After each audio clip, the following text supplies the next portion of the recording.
Every creature on Earth is perfectly adapted to its environment. The polar bear has thick fur for the Arctic, the shark is built for the ocean depths, but then there is us. We are the only species that gets sunburned just by standing under our own star. We suffer from chronic back pain, as if this planet's gravity is slightly too strong for our frames.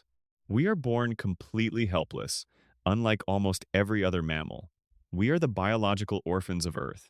What if the reason we feel so out of place is simple? What if we didn't actually evolve here? Part 1.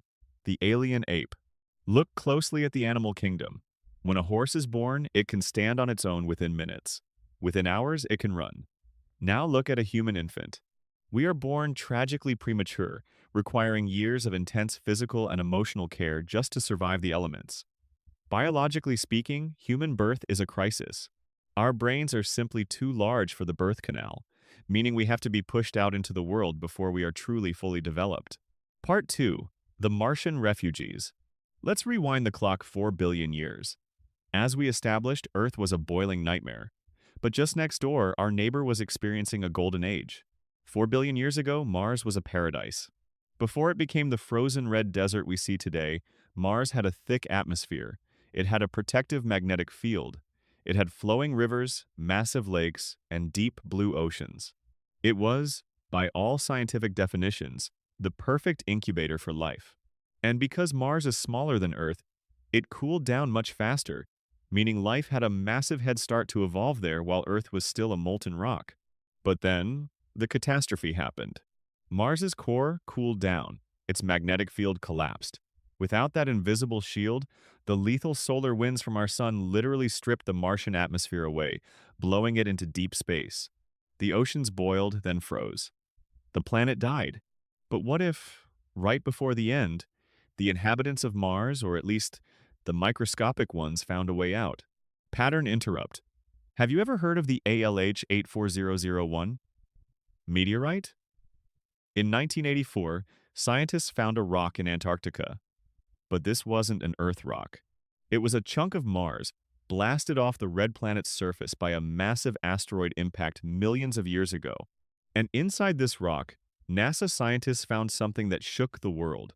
Microscopic structures that looked exactly like fossilized bacteria. This is the core of the Panspermia Theory.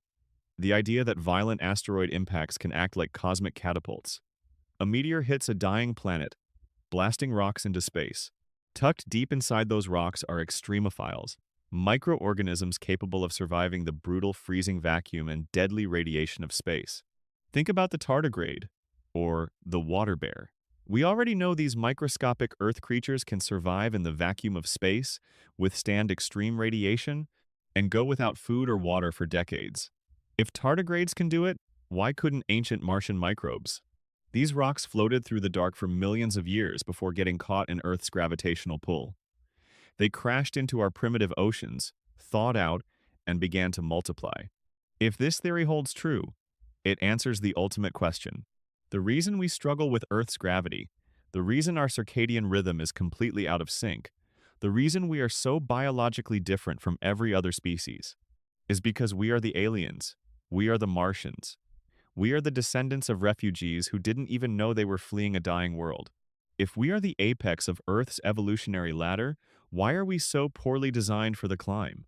Dr. Ellis, an ecologist and author, spent years compiling a bizarre list of human physiological anomalies, things that just don't make sense if we evolved directly from Earth's ancient primates.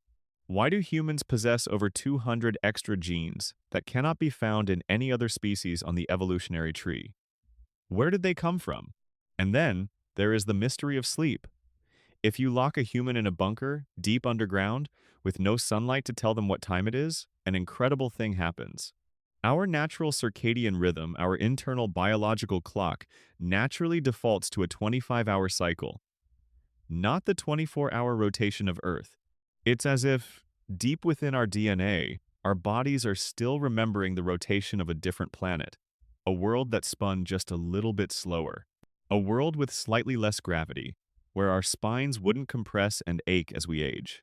But forget biology for a second. Let's look at the math. Let's look at the actual timeline of our planet. Mainstream science paints a comforting picture. Earth formed roughly 4.5 billion years ago. For the first few hundred million years, it was a toxic hellscape of molten magma and constant asteroid bombardments. Scientists literally call this the Hadean Eon, named after Hades, the underworld. It was entirely hostile to life. Yet almost the very second the Earth's crust cooled enough to form oceans, life was already here.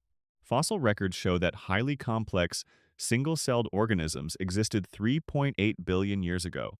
We are taught that life began in a primordial soup, a lucky strike of lightning hitting the right puddle of chemicals. But the mathematical probability of non-living matter randomly organizing itself into a living, replicating cell in such a short window of time is astronomically low. It is the equivalent of a tornado ripping through a junkyard and accidentally assembling a fully functional Boeing 747. It just doesn't add up. Unless the 747 didn't assemble itself in the junkyard. What if it just landed there?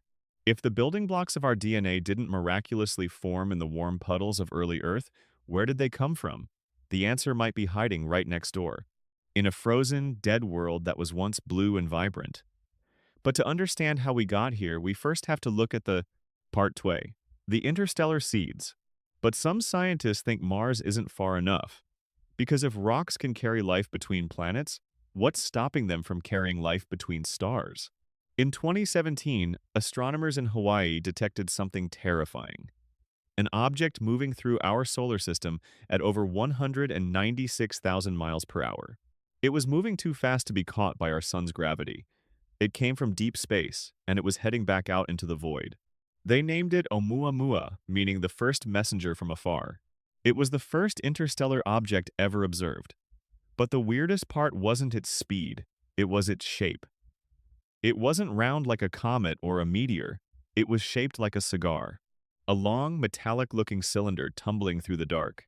Dr. Avi Loeb, the former chair of astronomy at Harvard University, suggested a controversial possibility. Oumuamua might not be a rock at all. It might be a piece of advanced alien technology, a probe. Or, perhaps, a seed ship. This brings us to directed panspermia, the terrifying concept that life wasn't spread by accidental asteroid impacts, but intentionally planted by a highly advanced ancient intelligence, a galactic gardener seeding the universe. But if we were planted here, if we are the product of alien engineering, wouldn't they have left a manual, a signature, a barcode to prove who made us? To find the answer, scientists didn't look up at the stars. They looked down into a microscope, and what they found hiding inside human DNA changes absolutely everything. Part 4. The Creator's Code. For decades, geneticists have known a strange, unsettling secret about the human genome. When they mapped human DNA, they realized that only about 2% of it actually does anything we can understand. That 2% codes for our proteins, our eye color, our biological functions. But what about the other 98%? Mainstream science dismisses it. They call it junk DNA. Non-coding sequences that supposedly serve no purpose, just leftover evolutionary baggage. But what if it isn't junk? What if it's a hard drive? In 2013, two researchers, Vladimir Sherbak and Maxim Makukov, published a highly controversial paper. They spent years analyzing this junk DNA using advanced mathematics. And they found something that should be impossible. Hiding within the human genetic code, they discovered strict mathematical patterns. They found semantic logic and symbolic language that simply cannot be explained by random Darwinian evolution. They called it the WOW, signal of the terrestrial genetic code. To put it simply, they believe they found a barcode, a mathematical signature embedded into our biology, designed to remain intact across millions of years and countless generations. If their calculations are correct, it means the ultimate proof of alien life isn't hiding on Mars, or on a cigar-shaped rock tumbling through the solar system. It is hiding inside every single one of us. Let's go back to where we started. The back pain, the sunburns, the strange biological feeling that we are somehow disjointed from the natural rhythm of planet Earth. Perhaps we are not an evolutionary mistake. Perhaps we are an interstellar success story. Whether we arrived here as microscopic refugees fleeing a dying Mars on a frozen meteor, or we were intentionally planted here by a gardener whose name we will never know, the implications are identical. We are the aliens we've been searching for. It explains why humans have always looked up at the night sky with a strange, unexplainable sense of homesickness. Because when we look at the stars, we aren't looking at the cold, empty void. We are looking at our origin. We are the universe, experiencing itself in human form. If this theory changed the way you look at your place in the universe, hit that subscribe button right now. We explore the deepest mysteries of space, science, and our own existence every single week, and you won't want to miss what we uncover next. But before you go, I want to hear your thoughts. Look at the evidence, the circadian rhythm, the rapid evolution, the Oumuamua object, the mathematical code in our DNA. Do you believe we are the aliens? Drop a comment down below and let's debate. Until next time, keep looking up.